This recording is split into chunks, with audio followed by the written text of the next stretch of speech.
listening to The Spot. The 2, the 3, the 4.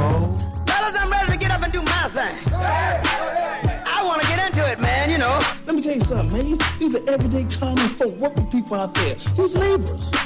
You play the game when you working for them. Who he talking to like that? Messy. Talking to your ass. Damn, y'all look good in the government check. Yeah. And now, The Spot on SoFloRadio.com. Bitches. I know you're close friends with Lamar. I'm sorry about everything that's going on right now. Yeah. Well, you know, it's a sad situation, man. Yeah. Sad situation. You were close friends with him for, what, about 15 years? Long time. I was like a mentor to him, and just sad to see what's going on, man. You know? The truth of the matter is like so many phony and fake people out here now. And you go to show when something happened to you. Everybody is friend, everybody love me. But was that true? Yeah. I don't think so. You know what I'm saying? That's like my wife and her lawyer sitting by my bedside if something happened to me.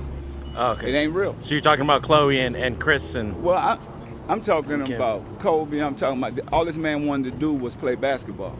Yeah. Kobe was his friend. Kobe owned the team. Yeah. He could have got the man back on the team. Wow. That's all he wanted, you know. Spot discussions. I am one Jack Frost coming across your streamline.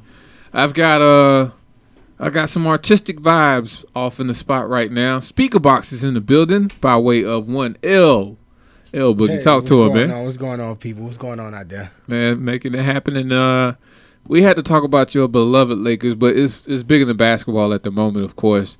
Great news update if you haven't been trending or checking out what has been trending. Lamar Odom, who was found in a brothel, which kills me because I know it catches people's eyes like, oh, he was caught in a brothel. Yeah, that sucks, right? You know what I'm saying? Yeah, that really sucks. Yeah, but they brought up that not brought up, but he was found in a brothel, overdosed. That's what they're labeling it as, on herbal Viagra and cocaine in his blood and all this other stuff. But as you saw what my Master P was talking about, you'll hear a lot of people, I've heard throughout the week, a lot of people giving testimonies about Odom, how he's a good dude, big heart, things of that nature. But he had some choice words for one black mamba, better known as Kobe Bryant. How'd you feel about what you heard from P and how he came at people like I agree with the Kardashian thing, which we'll touch on. How it just kind of seems a little bit too opportune. Yeah, it does. He's still married to Chloe. But it seemed a little bit too Yeah. And then I heard the camera crew wasn't too far behind, which I don't know. Maybe they just tried to pepper it up to make it sound like that was the case. If that was, that's a bad look for them. But what are your thoughts on what you heard P was talking about? Well, as far as what Master P was speaking about, we don't know. Like it's Kobe Bryant doesn't play a major. Maybe I'm wrong and I can eat my words. I'm not sure, but he doesn't really play a major role as far as in the front office of the Lakers. Yeah, he doesn't own a team as he alluded to. Right. As he can make an executive decision like that to say, hey, get this guy back on the team, because who knows what the stipulations are between the players, the contracts, and the agents and all that kind of stuff. But as far as I guess the Khloe Kardashian situation, that is a little bit opportunistic, because if you have a person who you are in an intimate relationship with and that you see them in this spiral, you're going to stop whatever situation that, however far the situation has been along, you can stop it or try to, you can try to step in as a wife at that time, right, before you actually see me on my back. And like everybody knows, legally, he's still married to her, so she's entitled to what she's entitled to. And how... And I'd hate to wish this on anybody, but I kind of got the impression that he was as good as dead. Because just for the simple fact that I'll play the video, because I was doing my research on it, and I saw that that 3-letter paparazzi company that we know of that always gets TMZ. Yeah. I'm sorry, was I not supposed to say that? They they had some footage of Lamar confronting his wife, Khloe Kardashian, whatever, and they were painting the narrative like he just popped up out of nowhere. You know, he came out the car and just kind of startled her, like ambushed her. That was the term they were using. And at one point, their description, he grabbed her by the arm and, you know, she was like, get away from me, get away from me. And she ended up leaving. And I'm going to play the clip in a minute. Lamar called the people from TMZ and told them to come because he needed to talk to him. And there are some poignant things that he points out. I'm gonna touch on it right here. Okay, are you saying the thing he said? Okay, I'm pretty sure I know what you're gonna say.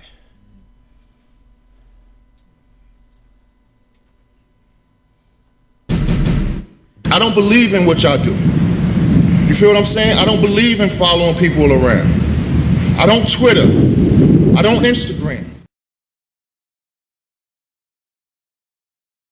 I fell in love. I feel you, bro. You feel what I'm saying? Yeah, that's our business. I do. You feel me? If we want to give you it, if we want to let you in our house, we can let you in.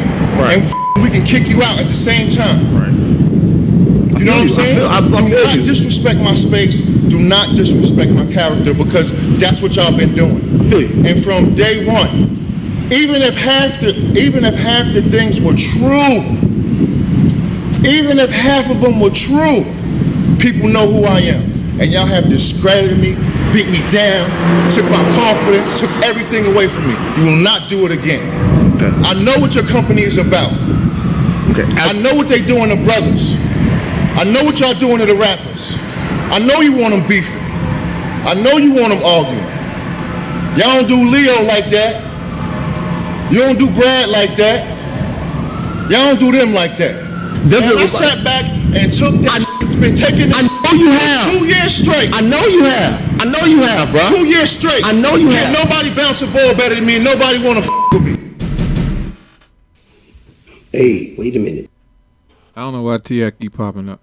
But anyway, that's what I wanted to point out, that this dude has depth. He pointed out he understands what the media is trying to portray with it's an extended version of that because he goes into what they tried to do or how they tried to like paint him in that picture, because I believe he was also upset about a phone call that he had with Khloe, and he told her this is not supposed to go on the show. It's just between you and I. Yeah, the thing with the friend dying or something like that. Right? I think so. That probably was it. And then he actually, I think the extended version has the point where he stretches on, if they knew half the way it goes, I expose all this stuff. That's the thing. Like that. That's what led me to believe that they would have pulled the plug on him. Well, you got to read the comments in that video too. To really, it goes deep. Yeah. Yeah, and it's it goes to it goes very deep. No, go ahead. I mean, it's an open forum. It goes very deep to the point to where it's like when he says he's going to expose whatever situation is going on. That caught my attention. Yeah. Yeah. It was a comment under there, and you can check it for yourself. It's public records. I'm pretty sure it is. And it says, man, the Kardashians are going to kill him. And then a week later, this happens. No, but that's so. Yeah, I was looking at it the same way. I probably saw the same. I didn't see the comments, but I did see the footage. I was like, oh, because when they said during the midweek that she had, I guess, power of attorney over his estate because he didn't have a will or anything like that, and legally she's still his wife. I was like, ooh, yeah. And then all of the reports that you're getting is that, oh, he's not doing well, but he grabbed. I mean, let me put the picture up so that people know what I'm talking about. You know, this is the thing that had me like up in arms. America's first family, and it's tongue in cheek. You know, they're trying to be cute. You know what I mean? And then have you heard of Cosmopolitan in a while? Is that on the top of your list of magazines? Oh, I gotta see what Cosmopolitan. I think that's more for women though. It's more for women. But I don't even think they read it. I mean, that's what I'm saying. I wouldn't know because I know it's more like a right. But even if magazine, even if it is something like sister to sister, sister to sister or something like that, you would if it has a topic that that is like, oh, let me just look through a couple pages. I won't buy it, but at least look through it. Yeah, it's worth flipping. Yeah, worth flipping. I won't even think if this wasn't on the cover of it, that would be the case with this situation. And I believe that's all they're doing. They're capitalizing on the fact that this family is a hot button issue. Mm-hmm. You know, what kind of irks me is that they're 10 years deep in the game, right? Yeah. So we were raised on what? A Different World, Martin, and Living Color, Fresh Prince of Bel-Air. So for them they have 10 years. So it's kids that are raised off of what they reality TV, right? Reality TV, but their reality TV. I've had people like I've heard girls that are within the age of 25. So they probably got into this when they were in middle school. Yeah. They talk with that same nasal, oh my God, like they do. And I was like, oh, no, they just raised a whole generation of people of being butt injected, and it makes us look old because we're saying cliche things, but it's like, no, you're basing your life off of fakeness. Yeah, I get you. A total fake perception, not of what life really is and right. what really happens, and the dynamics to a real family and what we really go through. No matter if you're successful or not, but not in that capacity where they portray it. You know, it really. It sucks for a generation like us because we know what it does to the, you know, we know what it's doing to the kids and how it's polluting the influence that it has on the, like you said, 25 and younger crowd, to where the way, and this is probably a little bit off subject but still on subject, even the way that we approach ladies and females are totally different from how we approached them when we were coming up. Right. And it's just the dynamics on the generation and how we're raised and what we're watching and what influences us. You understand what I'm saying? Like, did you remember when we were little and we used to watch Family Matters, Full House, and all that? It was always a moral to the story. Right. It was always some type of moral. They'll have a argument or something. Yeah. And that was, you know, true enough. We grew up in pretty much black families, so we knew it was right from wrong. Right. But, you know, we used to look at that and it was always like, I guess, a good message, quote unquote, that was passed. Now you can just watch it and it sucks. And I kind of sometimes subconsciously get caught into it. Like on Monday night, it's like you got Love and Hip Hop and they fighting and pulling hair. F you, bitch. Look. Boop, boop, boop. You can't even really watch it because it's like a boop, boop, boop, boop, boop, boop. I've been on a TV sabbatical for about if it ain't an event, if it's not an event like sports or something like that. Yeah, I've been pretty much on a TV sabbatical for about 2 months. 2 months strong, and I've actually had a clear mind. Not to sound cliche or nothing like that. Like I've actually had a clear mind. Like most of my stuff is through social media, and then I'll double check because Lamar Odom died like 2 times. Yeah, he did. Within 48 hours. If you go solely off of social media. Yeah, he did. But which is crazy. Yes, that's not funny, but it's you're correct. No, it's funny in how you just get so caught up in the fake perception. Yeah. But like I said, I've been on a sabbatical, and just today I broke from it, right? And I think it was couples therapy. And I see how they hook you. Because I was there too, you know what I mean? Same thing you asked me about Empire. I'm lying.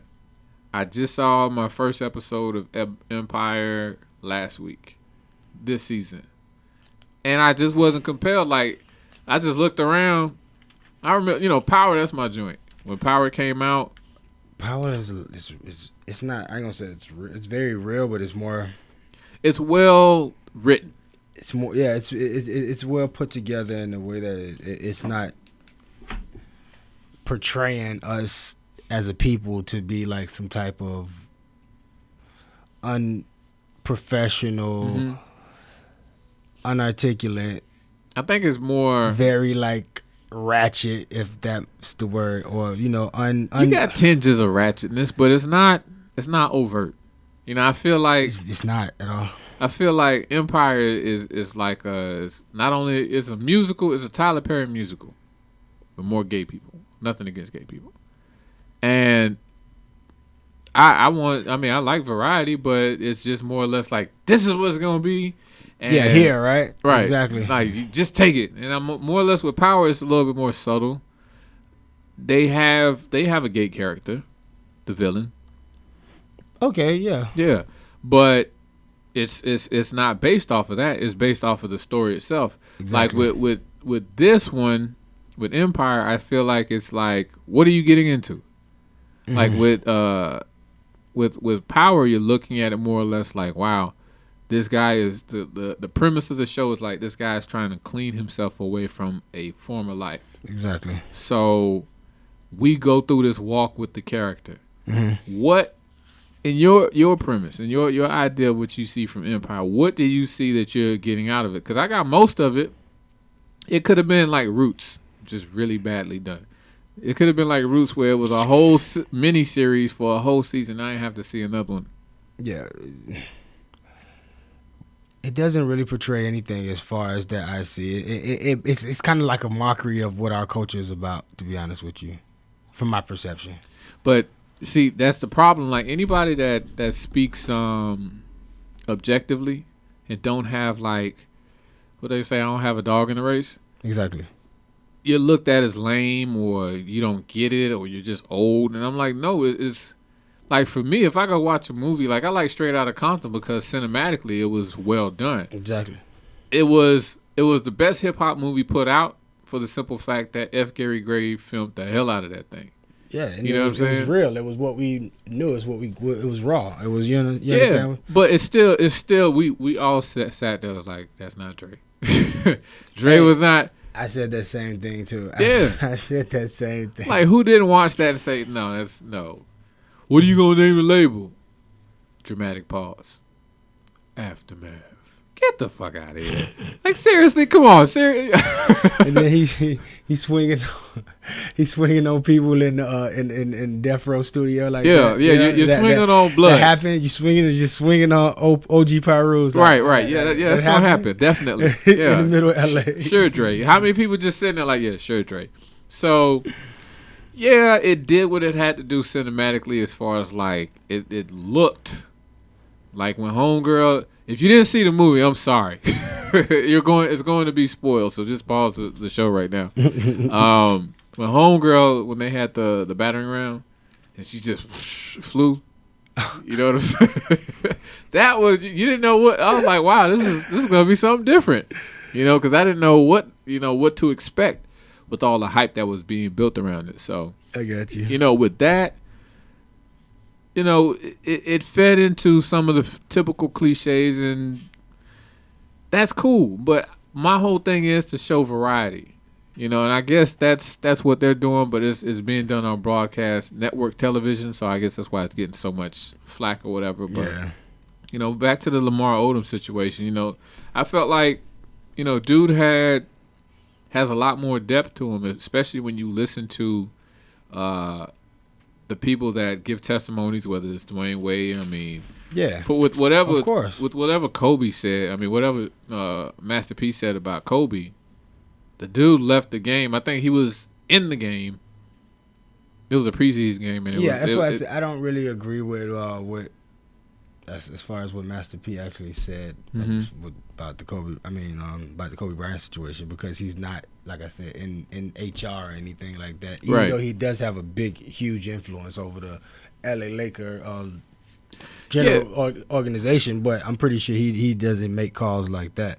So to put that much of pressure on him to say that he could have did something, he could have pulled strings, I don't want to like put all that on Kobe, but I think we have overlooked that Lamar Odom has been professional ever since he played 1 year at Rhode Island. Yeah. And then after Rhode Island, he went to the Clippers, and from the Clippers, he started his career at you can say it. Came to the Heat. He came to the Heat, right? Yeah. Okay, I did kind of want to say that. Yeah, that's all right. Then after the Heat, I think that's when he went. Then we took Shaquille O'Neal from y'all, and we went to we gave you a gift. Yeah, and then we won the championship in 2010, but we don't want to talk about that right Then now. we ended up getting in the rest of the years. But as I was saying, I actually 18 national championships. I just want to tell you people. All of them didn't come from y'all. It was from Minnesota before y'all. I just want to chime in and say that. Go ahead. I'm sorry. But the thing about actually when that trade went down, I was hoping that we could at least keep him, you know, because he whether people recognize it or not, and I don't think people understand the significance of him if you're a basketball fan, is that he is basically him and Kevin Garnett and Tim Duncan, those types. He is the predecessor to everything that you see now. Anthony Davis is of the world. Of course, the Chris Bosh. You know what I'm saying? Like, he was the guy, 6'10", had handles like a point guard. You know, he was the predecessor to him. And you'll hear a lot of these guys, like, speak highly of him. And then you just see the professionalism. Like, he'll buy rookies, 3 suits. Exactly. You know what I'm saying? And these are the type of things that, I would hope would be emulated in the community as well. You know what I'm saying? Like, don't just give a dude a record deal. Show him how. Yeah, how to actually. Let's bring it back to you. Yeah, exactly. What you're doing with SpeakerBoxx. Like, just explain to people, like, reintroduce them to what the idea and what the goal is with SpeakerBoxx. Because there are a lot of things soon to be on SoFlo, to be announced Definitely. on SoFlo at the spot that you got planned with SpeakerBoxx. Yeah, SpeakerBoxx is just about taking something that's raw and just has original, organic creativity and giving it a name and a brand and a more business aspect as far as what you do to make your passion your career without going through the ins and outs of not really having your stuff together. It's kind of like a artist development stages where it takes you through the artistry to the business aspect. That way you capitalizing fully off your passion. That's pretty much in a nutshell what it is. But once again, we don't have the opportunity to get given those lessons or those jewels coming from where we come from, because people expect to see us fail and they like to make a mockery of something that I can say it's important to us, but if it's in the wrong hands and funded the wrong way, it exploited. Yeah, exploit. Thank you. That's a very good way. A very good word. But if it's exploited the wrong way, it makes us look very, very bad. And that's back to Empire. That's kind of why I like the show. But when I think with my conscious mind, it's like, oh. Let me give you a hypothetical then, because to give the people a clear breakdown of what SpeakerBoxx provides, it's I would say considered a one-stop shop. As much as possible, as much as we could embody the whole culture and making the artist or the journalist or the blogger or the entrepreneur or the music engineer or whatever the case may be, whatever you're going into it gives you the broad perspective of making residual income off of something that you love to do, starting from the ins and outs to branding to everything that you really want to know before you get into something and you lose that passion for something that you really want to do because it's exploited the wrong way and you don't have the knowledge to really stand behind your brand like that, because everything is kind of gets bought out and watered down, and you lose creative control if the wrong person is cutting your checks, So if we can bring everybody up to where we're one big major entity, well, we can just feed off ourselves, sort of like the Black Wall Street back in the day, like of Tulsa, Tulsa, Oklahoma. Tulsa, that was real. That was us. That was black people. That was our black market. That was at least that was something that we created. So if we get back to that and stay away from the exploitation and keep our creativity genuine, I think we can definitely go further than as a people, as opposed to letting other people come in and influence our creativity. Well, give some people the examples of what specifically you'll see at the SpeakerBoxx storefront. Well, we're going to have everything from an independent aspect as far as clothing designers, artists, as far as artists, painting artists, and musical artists. We're going to have entrepreneur, we're going to have journalism, we're going to have all this under one roof to where, like I said, our goal is to have everybody to learn how to make their passion something that they're feeding their family off of and not just a hobby, because after a while, if you do something that you love to do for so long and you're not really reaping the rewards off of it, a career can really easily become a hobby in that industry. Like you can go from painting and being really inspired to change people's lives to just doing it on the sideline and then having to go drive buses for 9 to 5 just to, you understand, and you lose the drive that you really putting in, putting into something that you really want to do. And our brand is to really keep you enticed to your passion, keep you attracted to what you really want to do, and giving you other outlets and different outlets to really manage your career properly without getting exploited by God knows who just because they cut you a check. You understand? Yeah, I've seen it said, and it's been said that it's hard to have it happen, which is the marriage of art and commerce.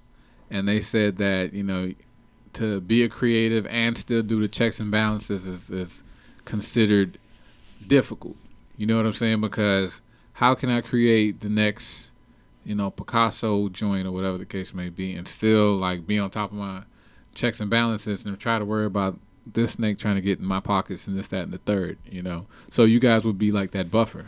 Yeah, we'll be the conduit between, like you said, those two kind of different industries but the same, because I feel like if you just lock down, protect yourself, that's pretty much it. Like if you can protect yourself to where you can still be able to create and really get lost in your artistry, and then not really having to worry about somebody screwing you, and then coming back and say, okay, now with this creative thing that I've did, maybe I can come back and do market research and do this and do that and and really get into it and stretch my brand somewhere that I feel like it's ready to go now, outside of somebody saying, oh, I give you $10,000 and on the back end you're gonna make $100,000 and screw you out of 90, and then it's like no Vaseline, like, wow, like, exactly. But if you protect yourself to the point to where you can block all that, come back and create, and then revamp yourself on the business aspect, we can even allow that, because we're going to provide the services where we're even having legal,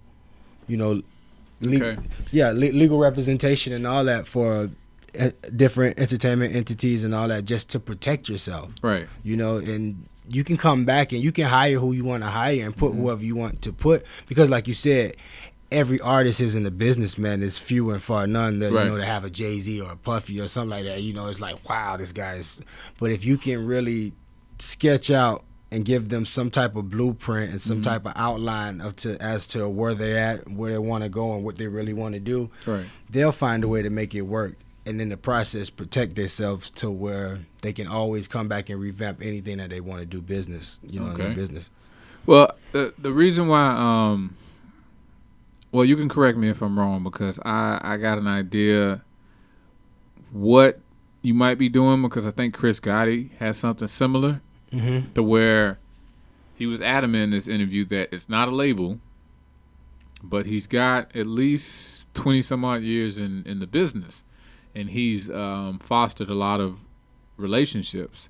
So I guess the way that it's worked out, I think Leo Cohen is doing something similar where, okay, I've got all these connections. I've got all these people that off of my face can give you the best opportunity to do what you need to do. I can, I guess for a cut or a percentage, I can introduce you to these people. You'll pay a lesser rate than you would normally pay, and boom, you're gone.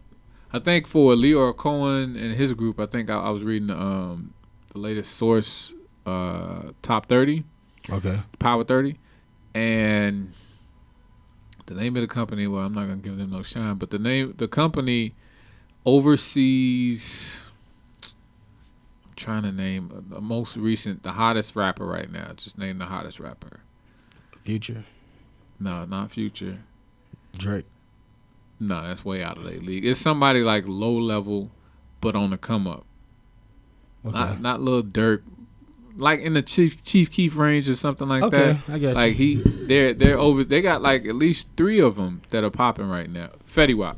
Oh, okay. Fetty Wap is one, and a couple of other artists that are on his level. And I'm like, wow, that's one of their clients. So that means any endorsements or any lanes that are open is created by this company. Yeah. And that's the new hustle now. Like, I feel like maybe for this market at least, that's probably what you're doing. But again, you can correct me if I'm wrong.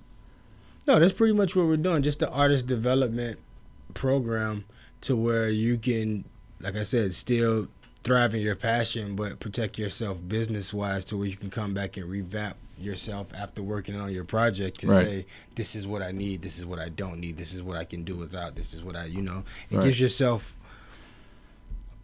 a way to still be creative but still protect yourself as far as on the legal aspect.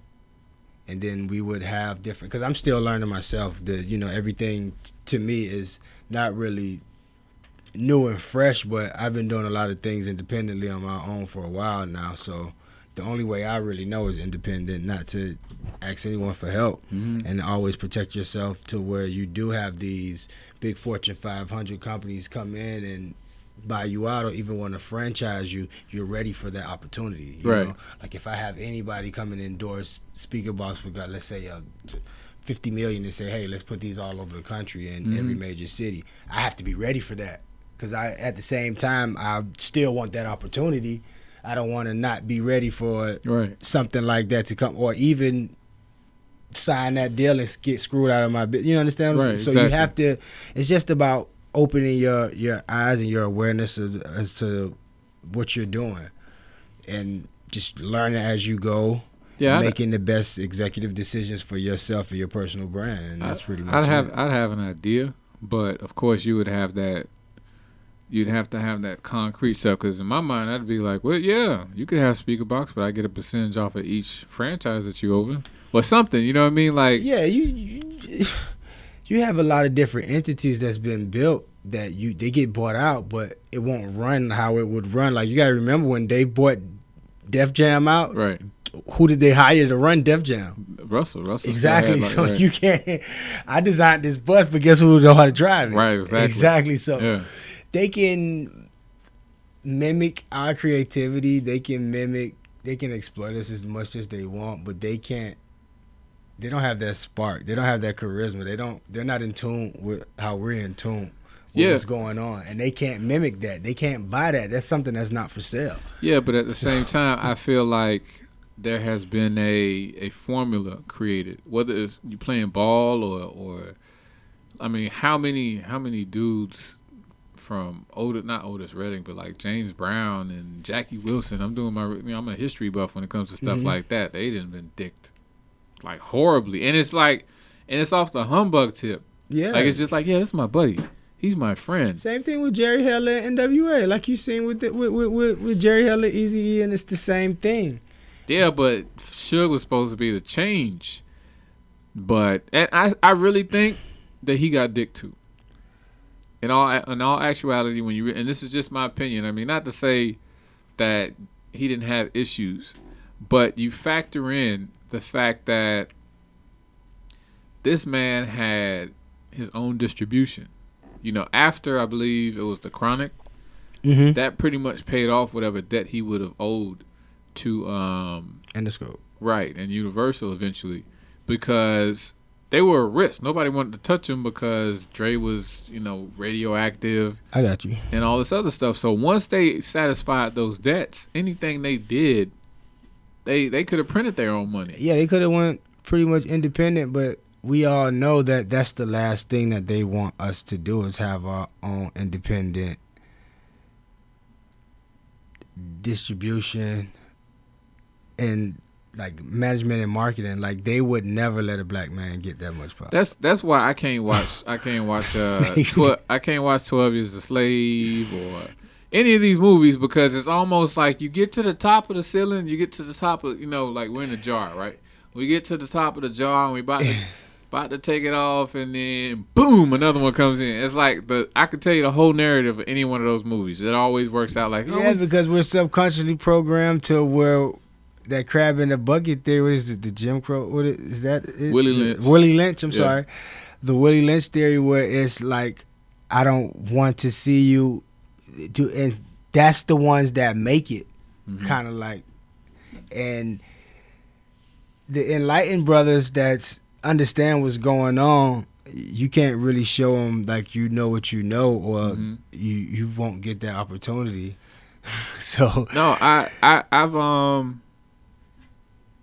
y'all talking about? I got people trying to call in.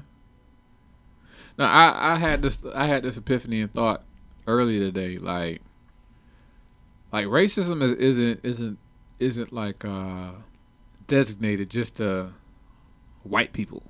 Okay. You know what I'm saying? Just like being ghetto and ratchet is just associated with black people. Well, you got to remember there's racism and then there's classism. Yeah.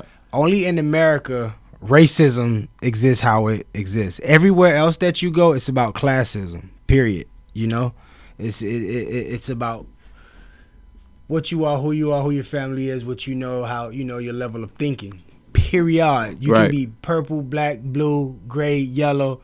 Classism. That's it. And I can deal with that.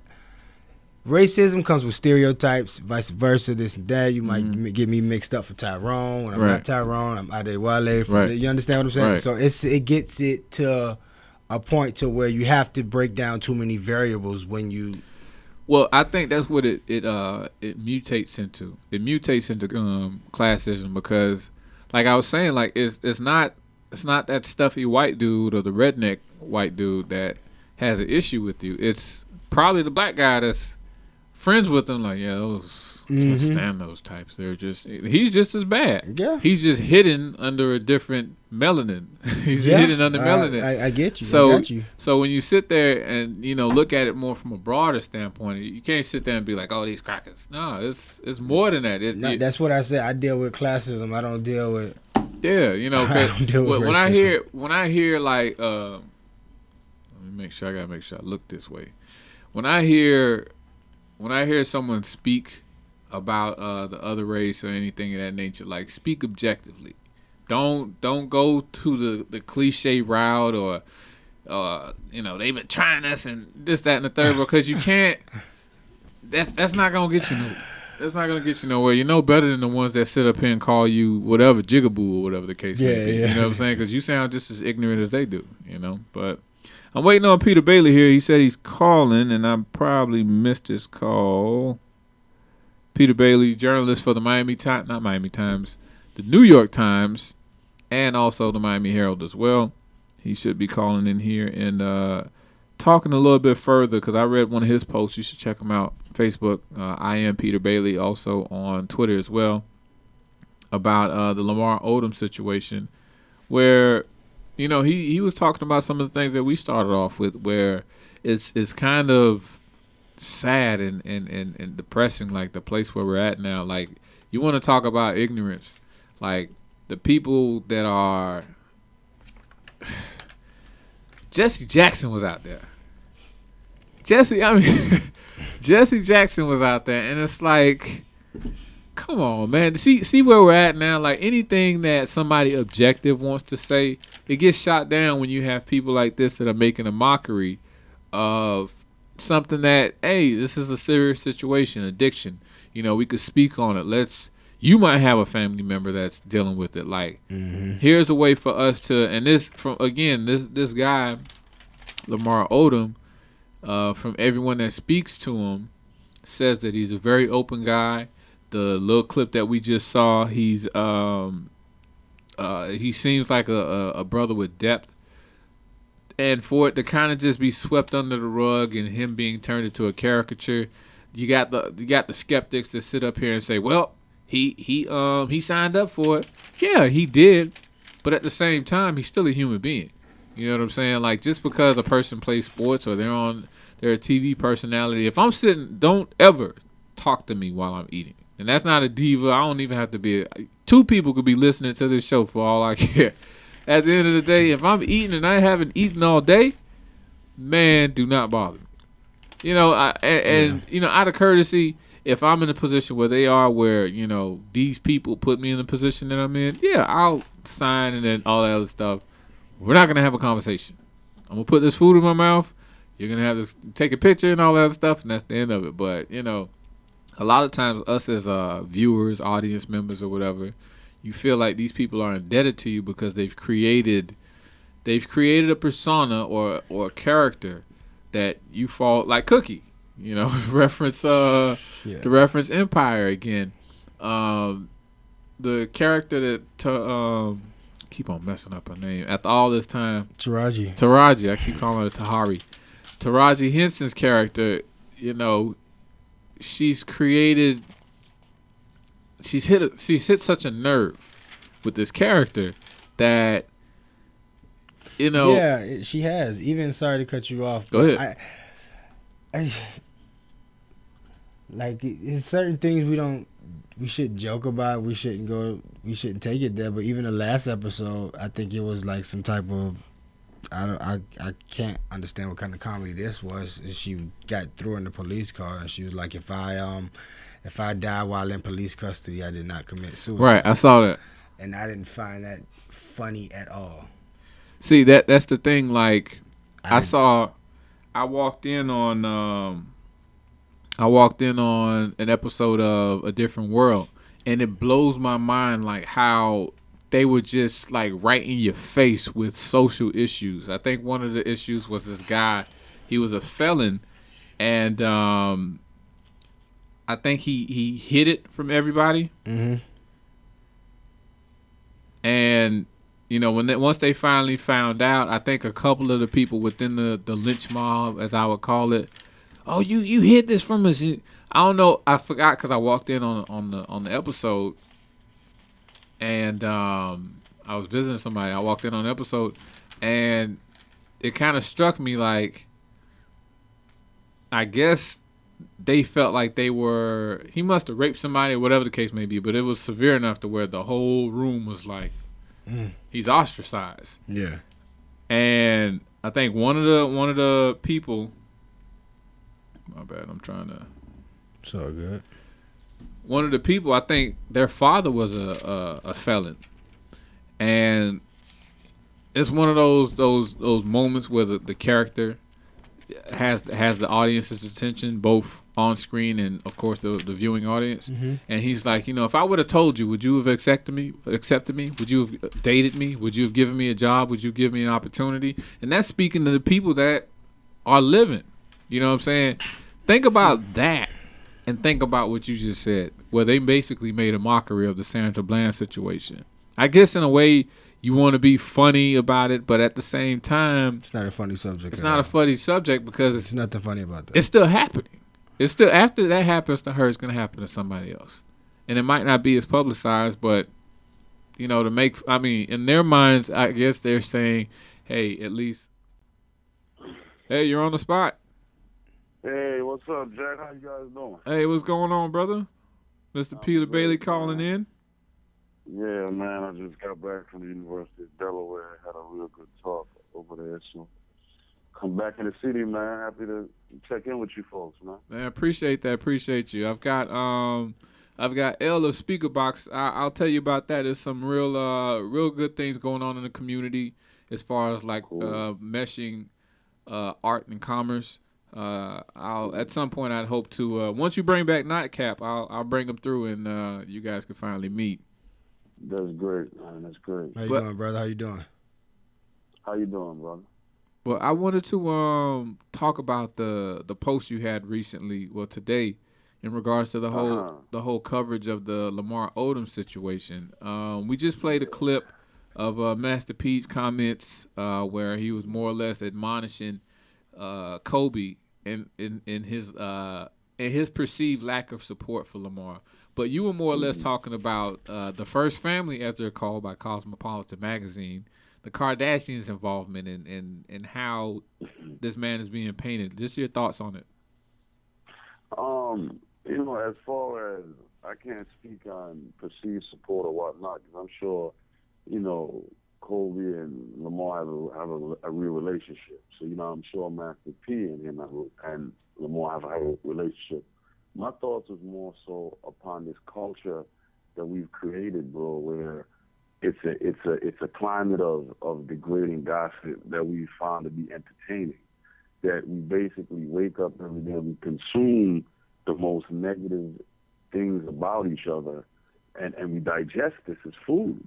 And we have a guy like Lamar, from what I've seen, the guy had a big heart, and of course he's not a saint. We all have demons, we had issues, we all do.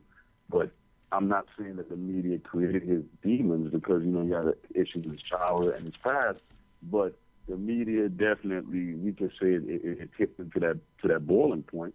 I mean, imagine every day of your life, every detail of every error you make is consistently just fodder for headlines. You know, I look at a site like TMZ. I don't know how those people sleep at night. Like, I just don't see the purpose. I don't see the society we're in right now where we're literally waking up and consuming negative, degrading things about each other and feeding ourselves on this. And now that the brother's in the situation he's in, I hope he recovers. It's a matter of, we see this groupthink on social media where people who, you know, are making fun of, you know, whatever issues he's had, now it's get better. You know, it's sickening. You know, it's really sickening to see as a culture what we've become. Like, I repeat, I don't know. I understand the gossips. I understand that they're driven by money and savvy. So it tells me if they're capitalists and it's a business, they have consumers. That means that people are you know, it's a market for this garbage. Well, I'm just over it, you know. Well, one of the things that caught my attention, we spoke about it as well, was the simple fact that the Kardashians, as allegedly reported, they showed up at Lamar's side and the cameras were on hand. And the camera, that can't be true, Jack.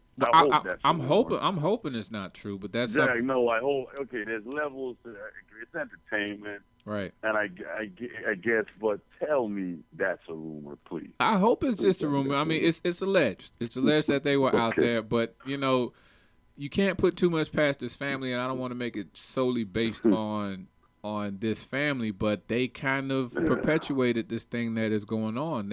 I was just telling Elle that, look, this family has been in place in the lives of young women for the last 10 years.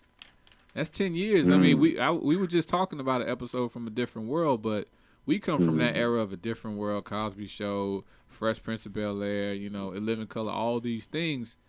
And that's what raises us. This is what's raising them. Yeah, positive black influences would, you know, everybody wanted that household of Cosby's, you know, and even look at that. Look how the media portrays Bill Cosby. Exactly. Like a whole legacy shattered behind propaganda, just gone off of what we grew up on. Matter of fact, Bill Cosby brought us a different world. We didn't know anything about black kids going to college majors and doing we didn't know anything about that stuff until, you know, that was what our perception of it at that point. I go back to the concept though, you know, I try not to only look at the artists, the people in front of the camera, but at the end of the day, the Kardashians have been made powerful by an audience.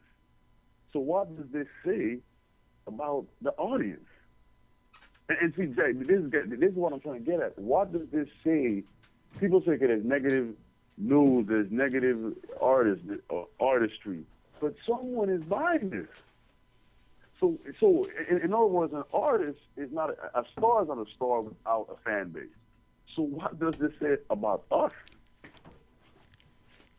That's the caveat. What does this say about us? No, we were touching on that as well. Because they have a #1 rated show for a reason. Exactly. The show is #1. It's, hey, I can't keep bashing them. I can't, you know, everyone has their lane to play and their role to play, but they have power for a reason. Well, so what does this say about our values as a society? Well, as I commented on your post, I don't think they hear you, brother. And it's like being that one person that stands up against that tsunami that's gonna crush the whole neighborhood. You know what I'm saying? Because you know, but Jack, you know what's fascinating? You say that. I went to Delaware and I've spoken to school, and what I'm realizing, Jack, there is this illusion that there's not a large audience that wants substance and that wants depth, and that's not true. It's just that we're not given we're not given that platform and outlet, and that's why we have to create our own. There is a tsunami of folks that think just like us right now. Right. They have just not been galvanized and given a platform. That's it. Well, That's it, you know? Well, we also talked about that as far as, you know, as touched upon with the whole Bill Cosby situation. I feel like it's like those slave movies, which I've banished from watching. You always see the guy like he's about to make it. He's about to break away from the Matrix, and then boom, they shut it down. You know, and that's the same narrative. You know, how can we break away from it? I believe this is also rumored or alleged that Bill Cosby not once but twice. Once I believe he tried to attain purchase NBC. NBC, right? Like that. And then he was planning on creating another station, a station of his own, much like the TV ones or whatever the case may be. Before this whole situation came out, and they shut him down. Now you've got alleged stories of pedophilia or worse, bestiality probably that happens in Hollywood. And not to you know downgrade or downplay rather that you know this guy probably most likely did what he did to these women. Yeah, that's a lot of women. That's a lot of women to be lying. Right? And mind you, you're around Felicia Rashad, and Monet, and we're talking about a young template. I'm sorry, Template Bledsoe. Let's just say the guy did have some demons. Right, we could say that. He was around some hotties. Right, so you compare him to his contemporaries and the people he worked with. I'm like, come on, I know some of y'all have skeletons. But Bill's with what he was planning on, because this guy is very philanthropic with what he tried to do for the community. I just didn't like. It was very strange that at this point in his life, like I said, I'm not going to diminish. You know, when women say they've been accused or they've been attacked, you know, that's some serious. That's some dead to me because I have a sister and a mom. Right. So I look at Cosby's situation, and if he indeed did these things, I mean, it's pretty repulsive. But the issue is what I don't like with the story is I don't like when people say, okay, well, there you go, there's another black icon. I don't think, what did I say, can we separate? I think in this world we have to understand an individual could be great, Jack. That doesn't mean they're good. Right. The movie, the Steve Jobs film is a perfect example. Exactly. This guy's an icon. He was brilliant. He changed the world. Right. But I look at his personal life. The guy looked like a monster. He looked like a jackass. Right. So with Cosby, do we now erase all the amazing things he did in the black community based on this other side to him? You know, I think it's good to separate. I mean, all of us have demons, man. You know, I just don't like when a black icon, his is revealed.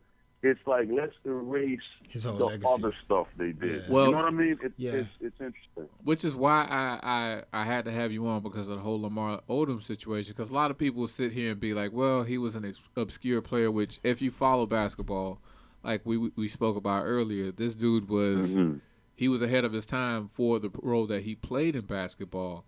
But if you listen to the coverage of basically novice people, they just more or less, you know, put him in the lane of, whoa, former reality star who's also on crack and who was caught in a brothel. Yeah, there were a lot of things with his situation that would be headline catching. But at the end of the day, this was a guy that lost his mother at the age of 12.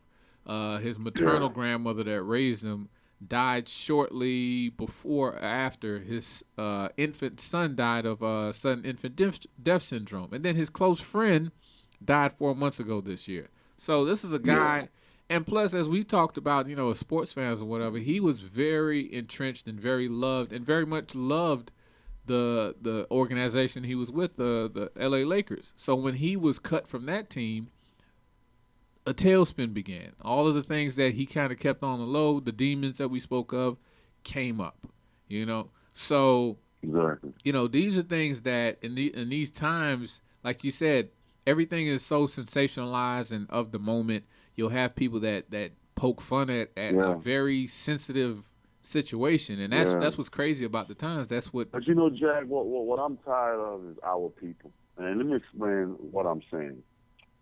If Jack goes out tomorrow and says, "Man, Peter Bailey got a charity. He just fed 1 million kids." You know what my people are gonna do? Whatever. Mm-hmm. If Jack says that Peter Bailey, oh man, he went out there, man. They said he was in the club.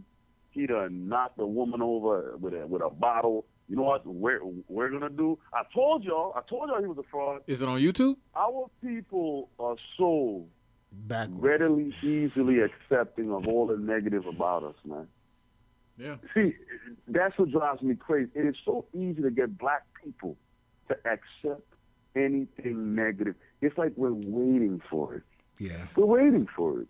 Well, you know, we're waiting for it. You know, so when people think of Lamar, like I posted today, I was fed up. I said, look, if you're one of those people who literally feed and digest yourselves on this negativity, just really go check your mental health. Mm-hmm. Like literally go check your mental health if this is what you feed yourself on. Well, see, that's the thing I feel like that cut off, that pretty much validated the attack of Bill Cosby, because when I think a couple years ago when he was more or less admonishing the blacks, Shaquita and pull your pants up and all that other stuff, we all, the ones that have sense and understand where he was coming from agreed. Mm-hmm. Not all of us had to be his age to agree with him, but at the same time, nobody, especially the black community, is going to accept you talking to them like you're Cliff Huxtable. You're not.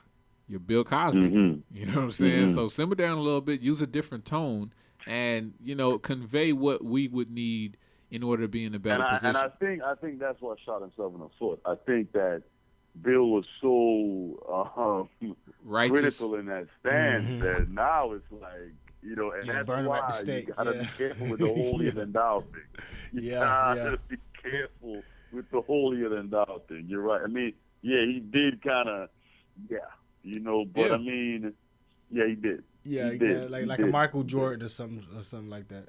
Well, let me bring that up because this is slightly off a topic, but this kind of burned me up a little bit. We talked about it last week.